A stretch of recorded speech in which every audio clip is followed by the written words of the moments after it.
राधे राधे प्रिय भक्तजनों, आपका स्वागत है आपके अपने YouTube channel magical world of Achyut पर। आज हम इस वीडियो में जगन्नाथ गाथा में आगे की कथा सुनेंगे। तो आइए कथा आरंभ करते हैं।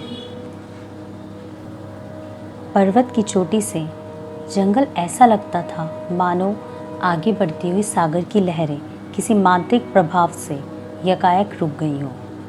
भीलों की बस्ती तो हमेशा शांत रहती थी। 2 दिनों से वहाँ की खामोशी और बढ़ चुकी थी।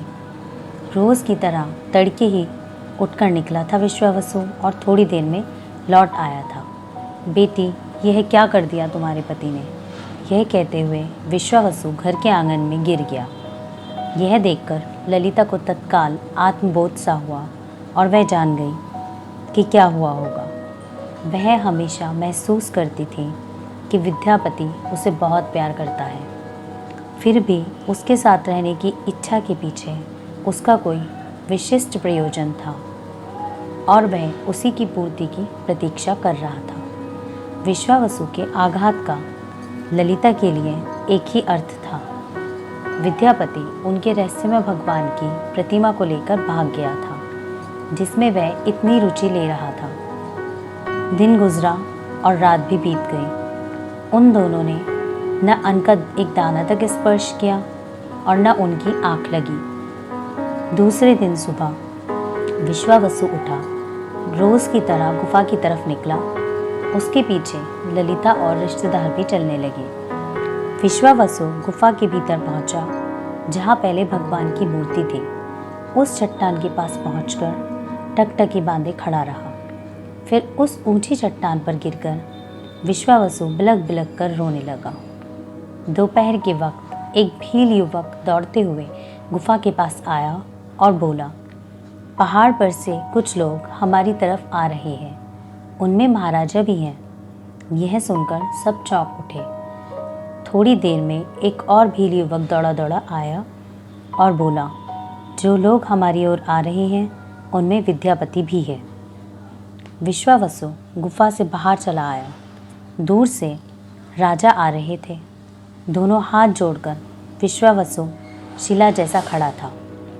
राजा सीधा विश्वावसु के पास आया, फिर उसे बाहों में ले आलिंगन करते हुए बोला, महाशय, चोर तुम्हारा दामाद नहीं, मैं हूँ, मुझे माफ़ करो। यह सुनकर सब चौंक उठे और राजा को देखने लगे। आंसू पोंछते हुए विश्वावसु ने पास की चट्टान दिखाई और राजा को इशारा किया कि बैठ जाए। राजा ने उस चट्टान पर बैठकर कहा, विश्वावसु, मेरी बात कृपया अंत तक सुनो। फिर राजा ने उससे कहा कि कैसे भगवान की प्रेरणा से उसने जगन्नाथपुरी के सागर तट पर एक मंदिर बनवाया और मंदिर में प्रतिष्ठापन के वास्ते भगवान की मूर्ति के लिए कुछ पंडितों को बाहर भेजा और लाचार होकर कैसे विद्यापति ने मूर्ति की चोरी की। फिर राजा ने विश्वावसु से प्रार्थना की, विश्वावसु, अनेक पीढ़ियों से तुम्हारे वंश के लोग उस भगवान की मूर्ति की पूजा करते रहे हैं। आगे अनेक भक्तों की पूजाएं उस दिव्य मूर्ति को मिले। यह है भगवान का संकल्प। एक देवदत्त कुंदे से बनी मूर्ति के भीतर हम इस दिव्य मूर्ति को सुरक्षित रखना चाहते हैं। इसके लिए तुम्हारी स्वीकृति हम लेना चाहते हैं। अपने वंश की दिव्य प्रतिमा को पुरी के मंदिर में प्रतिष्ठापन करने के लिए तुम हमें सानंद अनुमति दो, विश्वावसु। विश्वावसु ने चुपचाप सिर हिला दिया। तब राजा ने फिर सागर में 1 इंच भी न हटने वाले कुंदे के बारे में बताकर कहा, तुम हमारे साथ अभी चलो। उस कुंदे को छूकर इस प्रयत्न में हमें अपना पूरा सहयोग दोगे, ऐसा हमारा विश्वास है। विश्वावसु थोड़े पल मौन रहा और कहा, आपकी आज्ञा के अनुसार आपके साथ आने को मैं भी तैयार हूँ प्रभु। यह सुनकर राजा का दिल हल्का हुआ। ऐसा लगा मानो बहुत बड़ा कोई बोझ उतर गया हो। इस खुशी में एक और बार राजा ने विश्वावसु को प्यार से गले लगा लिया। दूसरे दिन शाम तक राजा सपरिवार तथा अपने साथ विश्वावसु को लेकर सागर तट पर पहुंचा।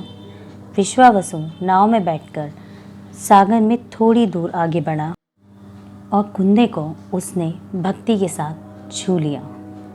तुरंत वह कुंदा अपने आप तैरता हुआ किनारे पर आ गया। यह देखकर वहाँ उपस्थित सभी लोगों के चेहरे खुशी से खिल उठे। राजा की संतोष का पारावार नहीं था। राजा के कर्मचारियों ने उस कुंदे को राजमहल में पहुंचा दिया। अगले दिन तड़के ही मूर्तिकारों और दरबारी शिल्पाचार्यों को बुलाकर राजा ने पूछा, इस कुंदे में कौन सी देव मूर्ति बनाना शुभदायक होगा। तब मूर्तिकारों ने अदब के साथ राजा से कहा, प्रभु, शिलाओं को देवी देवताओं की प्रतिमाओं में बदलना हम जानते हैं, मगर इस तरह लक्कड़ से भगवान की प्रतिमा बनाने के हम बिल्कुल इस काम में हमारा ज़रा भी अनुभव नहीं है। ठीक उसी वक्त वहाँ एक बूढ़ा आया। उसने राजा से कहा, राजन, आप द्वारा बनाए गए इस मंदिर में भाई बहन बलभद्र और सुभद्रा के साथ मिलकर श्री कृष्ण के रूप में भगवान विराजमान हो, यही दैवी संकल्प है। इस मंदिर की विशेषता भी यही है। आप मुझे इजाज़त दीजिए, मैं इस पवित्र कार्य में आगे बढ़ूंगा और वे मूर्तियां बना दूंगा, मगर आपसे मेरी एक प्रार्थना है, दरवाजे बंद करके तन्हाई में बैठकर मैं यह काम करूंगा। जब यह काम पूरा होगा तभी मैं दरवाजे खोलकर बाहर आऊंगा। इस बीच किसी को मेरे पास नहीं आना चाहिए। मुझे संपूर्ण एकांत चाहिए। ऐसी हालत में आपके खाने पीने की व्यवस्था कैसे होगी? राजा ने पूछा। आप उसकी चिंता छोड़ दीजिए राजन, जब तक काम खत्म नहीं होता मैं न कुछ खाता हूँ न पीता हूँ, उस बूढ़े ने कहा। उस व्रत की बात राजा ने मान ली। राज मंदिर में एक विशाल कमरा था जिसमें जाकर उस बूढ़े ने दरवाजे बंद कर दिए। अंदर काम चल रहा था। इसके सबूत में भीतर से आवाज़ें आती थी। बाहर से महारानी गुंडीचा देवी दरवाजे से कान लगाकर अक्सर ये आवाज़ें सुना करती थी। छेनी और हथौड़ा की चलने की आवाज़ें उसमें स्पष्ट सुनाई देती थी। एक दिन उस कमरे के भीतर से कोई आवाज़ नहीं आई। दूसरे दिन भी आवाज़ नहीं आई। खाना पीना न लेता था वह बूढ़ा, बेचारा, वह न जाने कैसा होगा। इस विचार से रानी गुंडीचा देवी का मन तिलमिला उठा। यह सोचकर रानी ने तुरंत दरवाजे धकेल दिए और भीतर झांककर देखा। जल्दबाजी में महारानी गुंडीचा देवी द्वारा भूल से ऐसा होने पर उस बूढ़े मूर्तिकार को दिया हुआ वचन भंग हो चुका था। जब तक महारानी को अपनी भूल का एहसास हुआ तब तक जो हानि होनी थी हो चुकी थी। लगन के साथ लक्कड़ की मूर्तियां बना रहा था वह बूढ़ा। रानी को देखते ही वह अदृश्य हो गया। इस तरह देवी देवता की मूर्तियां अधूरी ही रह गईं। वे उसी आकार प्रकार में पाई जाती हैं। यद्यपि समय समय पर पुरानी की जगह नई मूर्तियां आज तक बदली जाती हैं। सबने सोचा कि देवताओं का शिल्पी विश्वकर्मा ही इस प्रकार वृत्त शिल्पकार के रूप में आया था, परंतु क्या वे प्रतिमाएं सचमुच अधूरी थीं? वे ऐसी प्रतीत होती हैं, वे साधारण आंखों को कुछ विचित्र सी लगती हैं। भक्तों को उनमें वर्णातीत सौंदर्य की छटा और दिव्यता दृष्टिगोचर होती है। विश्वावसु संभवतः जरासवरा का वंशज था, जिसने अनजाने में श्री कृष्ण की हत्या कर दी थी। विश्वावसु शायद कृष्ण के पवित्र अवशेषों की पूजा किया करता था। ये अवशेष मूर्तियों में छिपाकर रखे गए हैं। युग युगांतर से इन अवशेषों को नई मूर्तियों में अनुष्ठान के साथ लेकिन गुप्त रूप से हस्तांतरित किया जाता रहा। इस अनुष्ठान को नव कलेवर अथवा नव देह धारण कहा जाता है। जगत के नाथ श्री जगन्नाथ वैष्णवों के लिए एक प्रधान आराध्य देव हैं और पूरी अति प्राचीन काल से इनका पवित्र तीर्थ स्थल रहा है।